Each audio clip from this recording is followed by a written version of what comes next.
ដែលថ្ងៃនេះខ្ញុំនឹងលើកយកនៅអត្ថបទមួយដែលនិយាយអំពីផលប្រយោជន៍របស់រុក្ខជាតិលម្អនៅក្នុងផ្ទះដែលអ្នកដាំដុះគ្រប់រូបមិនគួរមើលរំលង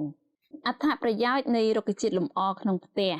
រុក្ខជាតិជាប្រភេទនៃអុកស៊ីហ្សែននៅពេលមានពន្លឺព្រះអាទិត្យរុក្ខជាតិមានសមត្ថភាពពិសេសផលិតអុកស៊ីហ្សែនដូច្នេះវត្តមានរបស់រុក្ខជាតិនៅក្នុងផ្ទះនឹងកាន់តែធ្វើឲ្យផ្ទះរបស់យើងមានបរិយាកាសស្រស់ស្រាយរុក្ខជាតិអាចសម្អាតខ្យល់តាមរយៈការសិក្សារបស់អង្គការ NASA កាលពីឆ្នាំ1989បានបង្ហាញថារុក្ខជាតិមានសមត្ថភាពចម្រោះខ្យល់ដោយស្រូបយកខ្យល់និងសារធាតុពុលមួយចំនួនដូចជាផាល់ម៉ាល់ដេអ៊ីតបង់សែននិងអាម៉ូញ៉ាក់ផងដែរទាំងស្លឹកនិងឫសរបស់រុក្ខជាតិអាចកែលម្អគុណភាពខ្យល់ដោយស្រូបយកជាតិពុលនៃចំហាយដែលចេញពីអាគារបិទជិតរុក្ខជាតិជួយបង្កើនការចងចាំតាមរយៈការសិក្សាមួយចំនួនបានបង្ហាញថាវត្តមានរបស់រុក្ខជាតិមានឥទ្ធិពលដល់ប្រាជ្ញាស្មារតីគួរឲ្យកត់សម្គាល់យោងតាមការសិក្សារបស់សាកលវិទ្យាល័យ Michigan បានរកឃើញថាការដាក់រុក្ខជាតិនៅលើតុធ្វើការឬសិក្សាអាចបង្កើនការចងចាំបានដល់ទៅ 20% រុក្ខជាតិអាចជួយកាត់បន្ថយភាពតានតឹងនិងធ្វើឲ្យយើងមានអារម្មណ៍ប្រសើរឡើងដោយសារតែស្លឹកបៃតងយ៉ាងស្រស់បំព្រងតាមការសិក្សារបស់សាកលវិទ្យាល័យក្នុងរដ្ឋកាន់សាសអ្នកជំងឺដែលស្នាក់នៅក្នុងបន្ទប់មានរុក្ខជាតិនិងផ្កាមានការឆ្លើយតបផ្នែកសរីរៈប្រសើរជាងមុនកាត់បន្ថយការឈឺចាប់និងថប់អារម្មណ៍ផងដែរការដាំដុះស្រោចទឹកនិងមើលឃើញរុក្ខជាតិទាំងនោះលូតលាស់ធំធាត់ជាក្តីសុខផ្លូវចិត្តសម្រាប់ខ្ញុំចុះសម្រាប់អ្នករាល់គ្នាវិញជួយប្រាប់បានទេថាតើហេតុអ្វីបានជាដាំរុក្ខជាតិលម្អតើការដាំរុក្ខជាតិនៅក្នុងផ្ទះមានគ្រោះថ្នាក់ចំពោះសុខភាពដែរឬទេចំពោះអ្នកចូលចិត្តនិងស្រឡាញ់ប្រភេទរុក្ខជាតិលម្អប្រហែលជាធ្លាប់ឆ្ងល់ពីបញ្ហានេះរួចមកហើយយើងគ្រប់គ្នាសុទ្ធតែដឹងថារុក្ខជាតិផលិតអុកស៊ីហ្សែន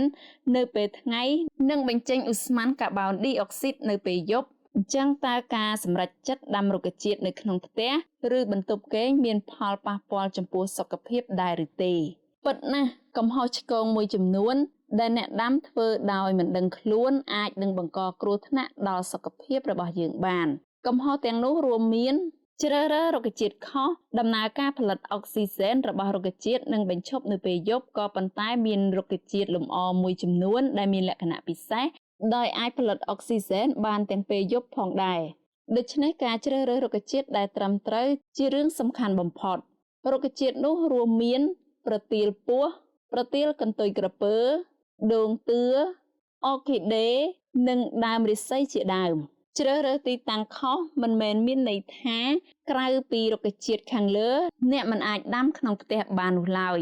យើងអាចដាំបានតែត្រូវដាក់វានៅមាត់បង្អួចទ្វារឆ្ងាយពីកន្លែងគេងរបស់យើងដោយត្រូវប្រាកដថាដើមរុក្ខជាតិត្រូវនឹងពន្លឺថ្ងៃជ្រើសរើសដីដាំដុះមិនត្រឹមត្រូវ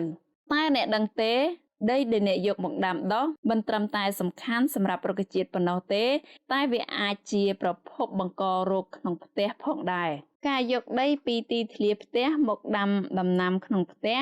អាចនាំឲ្យពពួកផ្សិតមួយចំនួនដែលអាចធ្វើឲ្យយើងអាឡែហ្ស៊ីបានការជ្រើសរើសប្រភេទជីកំប៉ុស្តមកដាំដុះជាជម្រើសល្អបំផុតព្រោះជីកំប៉ុស្តបានសម្លាប់ភ្នាក់ងារបង្ករោគដូចជាផ្សិតក្នុងដីឬដំណាំរួចរាល់ការស្រោចទឹកច្រើនពេកការស្រោចទឹកច្រើនលើសមិនត្រឹមតែធ្វើឲ្យដំណាំងាប់នោះឡើយតែវាបង្កទៅជាលក្ខខណ្ឌសមប្រកបសម្រាប់ការលូតលាស់របស់ផ្សិតសម្រាប់អ្នកដាំរុក្ខជាតិលម្អតាមផ្ទះតើមានធ្លាប់ធ្វើកំហុសទាំងនេះដោយមិនដឹងខ្លួនដែរឬទេសូមអរគុណចំពោះការតាមដានស្ដាប់